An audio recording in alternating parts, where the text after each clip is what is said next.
घरातले पवार की बाहेरचे पवार असा जो वाद आता उफाळून आलेला आहे लोकसभा निवडणुकीच्या तोंडावर, जसं की महाभारतच आता आपल्याला बघायला मिळते महाराष्ट्राच्या राजकारणामध्ये. कारण की घरांघरांमध्ये फूट पडत आहे.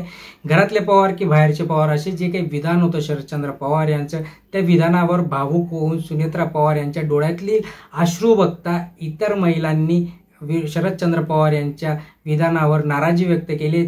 तर एका साईडलाच जे आपले शरदचंद्र पवार गटाचे रोहित पवार आहेत यांच्या काही प्रतिक्रिया आल्या आहेत, त्या आपण या व्हिडिओच्या माध्यमातून जाणून घेणार आहे. त्यामुळे शेवटपर्यंत बघा, कुठे स्किप करू नका. महत्त्वाची माहिती आणि अपडेट तुम्हाला नक्कीच आपल्या व्हिडिओच्या माध्यमातून देत असो. त्यासाठी चॅनलला सबस्क्राईब करून ठेवा, शेजारील घंटीचं बटन पण ऑन करून ठेवा. रोहित पवारांच्या म्हणण्यानुसार अजित पवारांनी भाजपच्या नादी लागून वडिलांप्रमाणे असलेल्या शरद पवारांना सोडलं, हे लोकांना अजिबात पटलेलं नाही.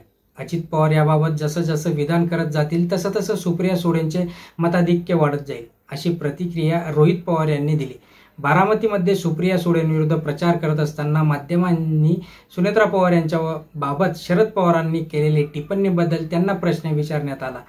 त्यावेळेस शरद पवारांनी सुनेत्रा पवार यांना बाहेरून आलेली पवार म्हटल्यानंतर सुनेत्रा पवार यांनी अश्रू ढाळले. याबद्दल रोहित पवार यांनी आपले मत व्यक्त केले आणि मत व्यक्त करत असताना अगदी स्पष्टपणे त्यांनी सांगितलं, जसं की रोहित पवार म्हणाले, सुनेत्रा पवार भावूक झाल्याचे मला कळते. भावूक झालेल्या व्यक्तीबाबत मी काही बोलणार नाही. ही विचारांची लढाई आहे. भाजपबरोबर गेलेल्या नेत्यांनी भाजपचा विचार स्वीकारला आहे. आम्ही लहानपणापासून शरद पवार यांना भाजपच्या विरोधात लढताना पाहत आलो आहोत.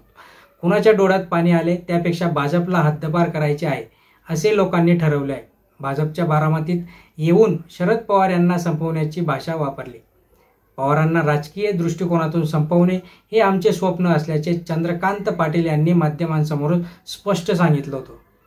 त्यामुळे भाजपची ही खेळी बारामतीत लोकांना समजली आहे. त्यामुळे लोक भाजपचा विरोध करतील असंही त्यांनी यावेळेस सांगितलं. म्हणजे शरद पवारांना आम्ही संपवू. दरम्यान सुनेत्रा पवार यांनीही माध्यमांशी बोलताना आज आपल्या भावनांना वाट मोकळी करून दिली. माझी लढाई नात्यांची नसून राजकीय विचारांची आहे, असे त्यांनी ठामपणे सांगितले. मी सध्या बारामतीत लोकसभेत प्रचारासाठी गुंतले असून लोकांकडून चांगला प्रतिसाद मला मिळत आहे. शरद पवार यांनी सुनेला बाहेरची व्यक्ती म्हटल्यामुळे विविध राजकीय पक्षातील महिला नेत्यांनी नाराजी व्यक्त केली. जसं की आपण मगाशी म्हटलं होतं, अजित पवार गटाकडून रुपाली ठोंबरे पाटील, रुपाली चाकणकर यांनी संतप्त भावना व्यक्त केली.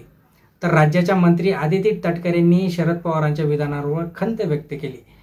सूनही लेकीसारखीच असते. दुसऱ्या कुटुंबातून सासरच्या कुटुंबाला आपलंसं करणाऱ्या सुनेबाबत असं विधान करणं खेदजनक आहे आणि हे विधान करताना शरदचंद्रजी पवार एवढे जे बडे व्यक्तिमत्व आहेत त्यांनी विचार करायला हवा होता, असं त्यांनी यावेळेस नमूद करून दिलं.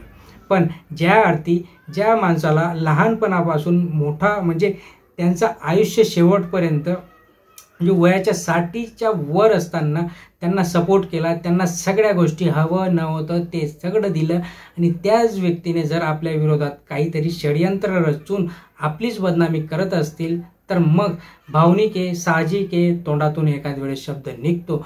पण जाणून बुजून सगळा प्लॅन करून पक्ष फोडून दुसऱ्या पक्षात सामील होणं याच्यावर कोणीही काही बोलत नाही. आणि त्यामुळे आता शरदचंद्र पवारजी यांनी जे केलेलं विधान आहे ते कितपत योग्य जनतेला वाटतं, बारामतीकरांना वाटतं, ते बघण्यासारखे असणार आहे. कारण की लोकसभा निवडणुकीमध्ये कोण वरचढ ठरणार आहे आणि ज्या पद्धतीने भाजपची रणनीती आखली गेली की शरदचंद्र पवार यांना राजकीयदृष्ट्या म्हणजेच जे काही इलेक्शन असणार आहे त्याच्यातनं आम्ही संपवू, असं चंद्रकांत पाटील यांनी म्हटलं आहे. बघूया पुढे काय होणार आहे. त्यासाठी चॅनलवर नवीन असाल तर सबस्क्राईब करून ठेवा, लाईक करून ठेवा, शेअर करा. धन्यवाद.